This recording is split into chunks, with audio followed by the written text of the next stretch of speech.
Alright, Sanibonani, Mononi Nonke. Hello everybody. First of all, thank you so much for supporting me tonight. Oh my gosh. Okay. Emotions are okay. I hope you all hear me when I say that your presence here tonight is really invaluable, and I really appreciate you all for being here. Because of this, I want to share my art and give you a show.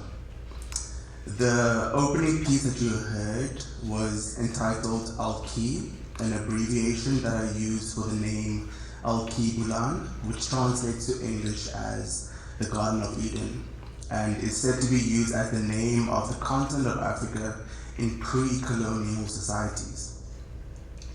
To me, this name signifies new beginnings. The body of work tonight is entitled Evolve in the African State of Mind and features 7 tracks in total: Alke, I Promise, I Am Black, Sithi Gqi, Give Back My Mind, Interlude, and Umrhubhe.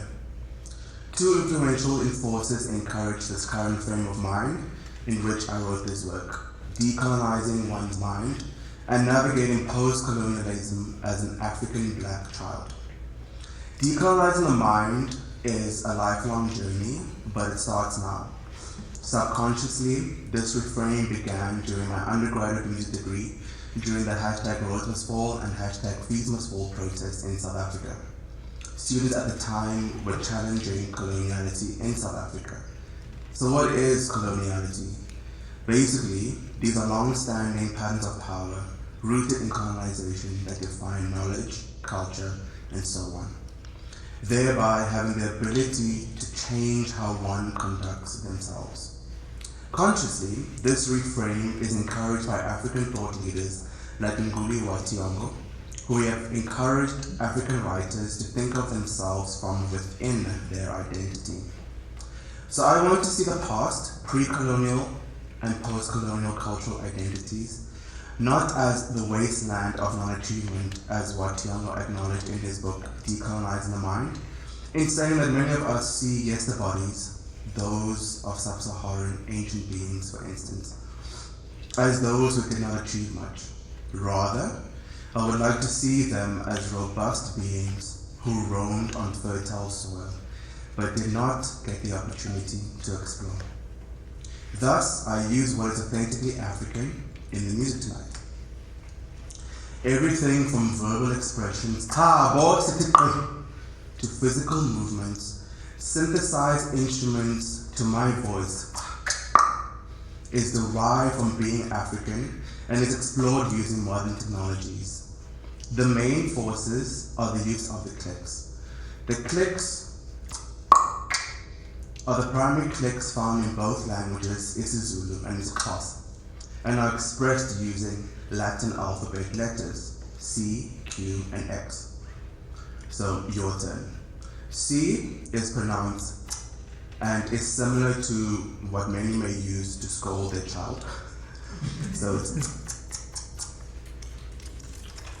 beautiful.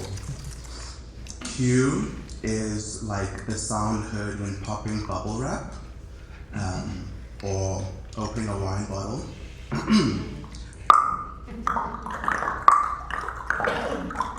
Beautiful.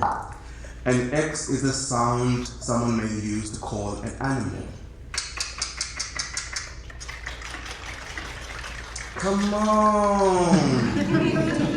As you can hear, each click has a unique timbre, way of movement, and resonance.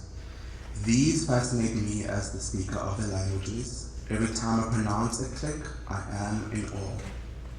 These clicks at times will be recognized within text from the languages, other times in verbal expressions, but the most exciting are the unrecognizable clicks that have been contracted or expanded to create new textures. The former has meaning already embedded and understood by indigenous speakers, while the latter holds new meaning for us to explore. This resulted in this project in otherworldly sounds. If it sounds weird, it's probably a click. I started experimenting with using clicks in my work in a prior cycle called Echoes of a Dying Breed, encouraged by composer Kate Soper and flutist Aaron Lesser, who highlighted that the clicks could be used as extended techniques in the piece I was writing for them at the time. Many other interactions, like those with Dr. Ken Reno, Dr. Anne Lanzarotti, Dr. Emily Coe, Dr. Peter Van Zandlane, and Dr. Jean Goya Kadula, have continued to open my mind to possibilities, more importantly, creative possibilities as a composer. The elements I experimented with in Echoes of a Dying Breed were graphic score notations, electronic writing, and soundscaping around the clicks. Honestly, it was unsatisfactory because it lives in the experimental realm, which I love and adore, don't get me wrong.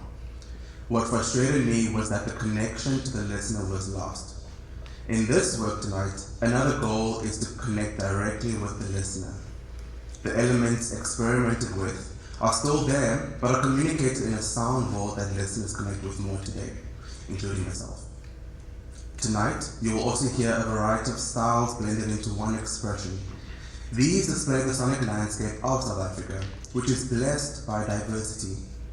You may expect this world or this work to sound tribal or any other essentialisms linked to being African.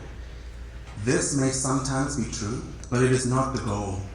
To be African is the primary goal. Genres and styles like hip-hop, vogue, kwaito, to name a few, are all explored. Afrofuturism inspires me.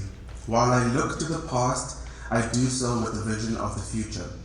Those of you who know me know that I joke about Wakanda all the time, which interestingly, the language they decided to use as the language of Wakanda is isiXhosa.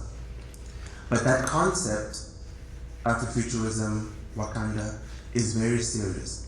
What does the future look like for Africans visually and sonically? This is all shared tonight as an extended play, i.e. EP, which will be available on streaming platforms once my committee approves my music. So thank you once again, and please enjoy.